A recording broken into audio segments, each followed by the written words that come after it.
Llegaron, llegaron varias preguntas para ti de parte de redes sociales, de Facebook y de Twitter. Tú eres un buen tuitero, ¿no?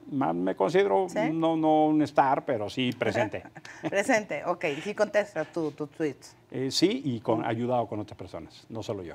Ok. Emilio Álvarez y, ¿no? Emilio Álvarez sí, @ Emilio Álvarez y. Ok, muy bien. A ver, voy a hacer una selección. Agustín de Pavia te pregunta, ¿cómo motivar a la sociedad civil a adquirir una cultura de derechos y que las organizaciones que promueven los derechos de mujeres y personas con discapacidad participen como iguales en procesos legislativos y de políticas públicas?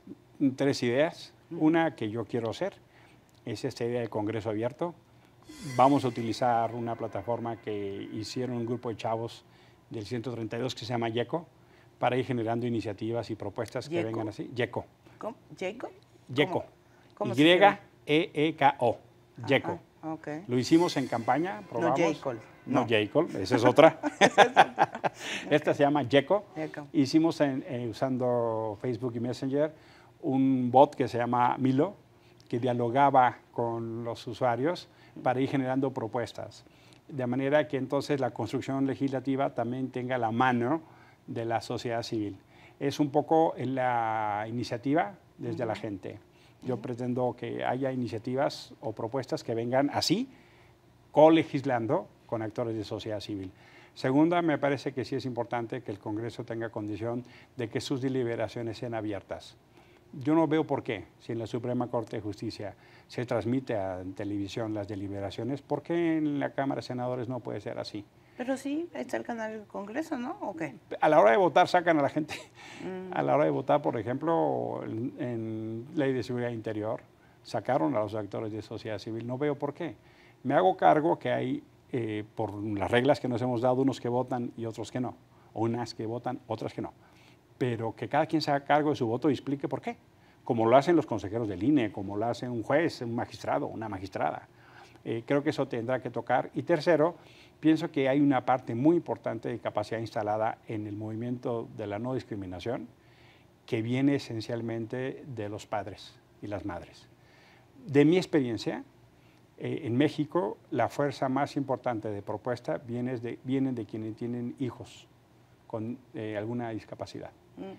No tomar en cuenta esa experiencia y esa vivencia. No sé por qué me suena lo que dices. Por ejemplo. Me suena. Por ejemplo. Es impresionante. Entonces, ¿cómo no escuchar? ¿Cómo no legislar de la mano con quien lo vive? Ahora, para que las personas con discapacidad mismas, que viven con discapacidad, puedan acceder a todo eso, necesitan tener portales accesibles, instalaciones accesibles. Por ejemplo, en el Senado gastaron no sé cuántos miles de millones y acabó siendo no accesible. O sea, y tú dices, bueno, es que era un edificio del siglo XVI. No, y fue hecho después de la firma de la convención que México promovió. Exacto, bueno. O sea, dices, bueno. Nos damos. Bueno, siguiente pregunta. María, @María 23051994. ¿Qué piensa el senador Emilio Álvarez y Casa sobre la segunda vuelta presidencial? Yo sigo pensando que es muy útil.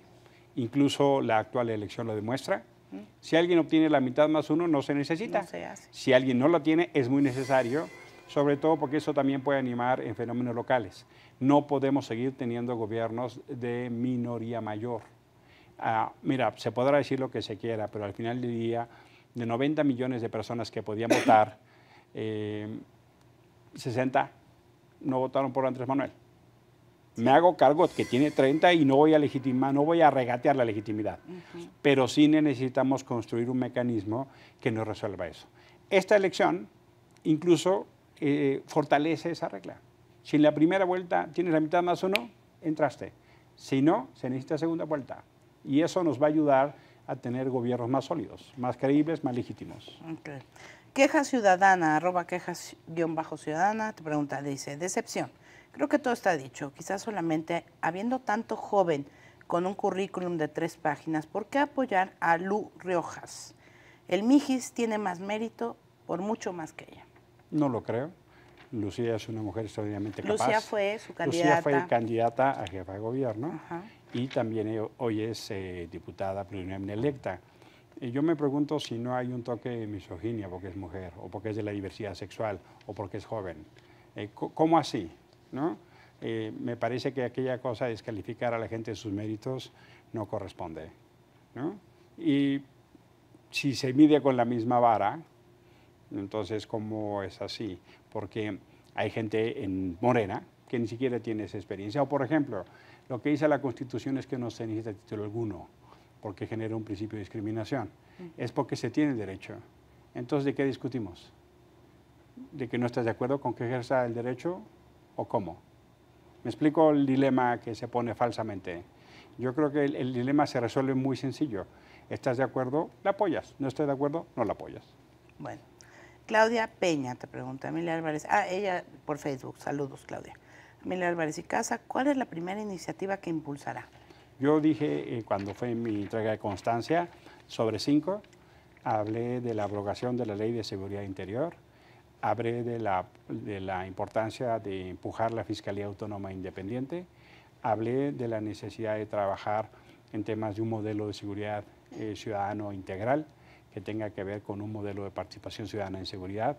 Hablé de un modelo de política de Estado en materia de derechos humanos, por ejemplo, un mecanismo que dé seguimiento a las recomendaciones que tiene todos los organismos, muchas recomendaciones, ¿no? Las múltiples que tiene México, y no es para crear un nuevo organismo, sino para que haya reglas claras de quién sigue, cuándo se informa y cómo se informa, y una quinta que tenía que ver lo que llamamos sin privilegios ni ventajas, que es senadores o representantes igual que la gente. Tú pagas tu celular, yo también. Tú pagas tu seguro, yo también. Tú pagas tu gasolina, yo también. A ti no te compran coche, a mí tampoco. Esas reglas que son de sentido común. No tiene por qué haber otra cosa, ¿no? Esas son las 5 primeras que dije. Tengo mucho interés en trabajar materias de armonización legislativa y no discriminación, pero sobre todo que las que existen se cumplan. Entonces, lo que me importa es no tanto cuanto hacer nuevas leyes, sino implementar o dar seguimiento a lo que ya existe para que se cumpla. Muy bien. También por Facebook, Job David te pregunta, hay ciudades que han sido golpeadas por la violencia, producto de una paupérrima estrategia contra el crimen organizado, en donde muchos de quienes deberían cuidarnos están coludidos con el crimen. ¿Qué ley podríamos implementar para endurecer los castigos a las fuerzas policíacas que violan y vulneran derechos humanos, pero, lo puse en mayúsculas, sin que los criminales tomen partida de ello? Mira, yo honestamente creo que no es por la vía de endurecer las penas a los servidores públicos que participen en el delito. Eso ya está más claro. Lo que me parece es que necesitamos que haya una fiscalía autónoma independiente que sancione los delitos. Que se castiguen. O sea, no es tanto cuanto que suba las penas, sino que quien viole una ley tenga un castigo, una sanción. Hoy por hoy no es así. Entonces, me parece que el problema principal no pasa por la vía de una pena más alta, sino por la vía del cumplimiento del castigo o el cumplimiento de la pena. Segunda, yo creo que toca hacerse cargo de la profesionalización de la policía. Y también yo no quisiera hacer una película en blanco y negro donde policía malo, ciudadano bueno. En lo que va este año van más de 140 policías asesinados, algunos incluso en su casa. Y no necesariamente podemos llegar a la conclusión de que todos son partícipes del delito, no. Hay fiscales, hay servidores públicos que protegiéndonos pierden la vida. Y también con esa gente hay que tener el equilibrio para protegerles a ellos y a sus familias. De manera que yo invito a que hagamos como esa ponderación, por supuesto, a los que de uniforme juegan con la delincuencia, se les debe sancionar severamente. Y así es la ley. A un servidor público que viola la ley, se le castiga doble. Pero aquellos que nos protegen, hay que protegerlos. Y sí veo un problema muy severo de infiltración del narcotráfico y de políticos corruptos a nivel local, e incluso en autoridades federales. ¿Quién? Yo veo filtraciones en el ejército, yo veo filtraciones en la marina, no de las instituciones, sino de servidores públicos. Yo veo, hay algunos casos que uno no se explica, ¿no? Cómo hay integrantes de las Fuerzas Armadas que pues, saben perfectamente dónde están los narcos, saben perfectamente dónde están los campos de amapola, saben perfectamente dónde pasan las avionetas y descargan. ¿Y cómo así que no pasa nada? Entonces, me parece, y no lo digo en el ánimo de descalificar a las instituciones, pero sí lo digo en el ánimo de entender que la capacidad de corrupción del narco llega hasta esos niveles. Y por eso es tan importante no solo aquella estrategia de balazos, no, eso no me parece, sino lo que tenga que ver con romper las cadenas de control económico.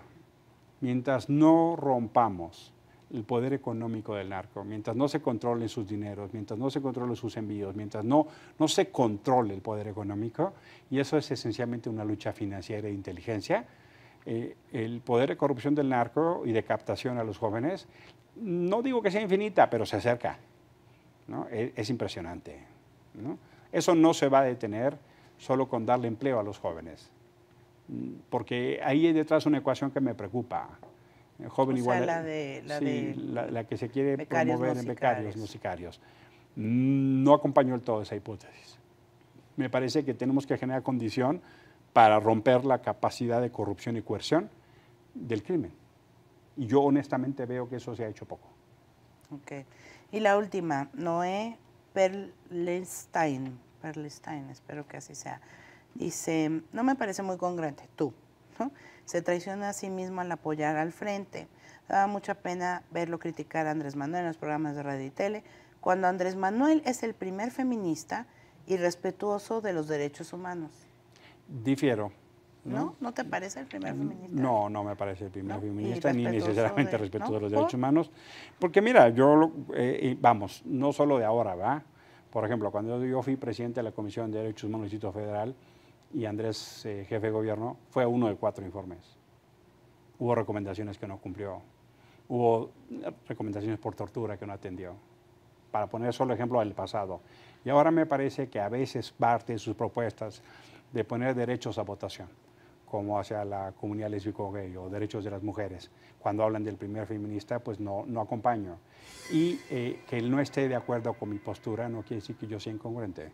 Respeto su posición con Andrés, muy respetable, pero me queda claro que no está de acuerdo con mis decisiones. Eso es muy válido, pero no necesariamente eso me lleva a la incongruencia. ¿O a poco la congruencia es solo apoyar a Andrés? Yo no lo creo. Yo no lo creo. Gracias, Emilio. Gracias.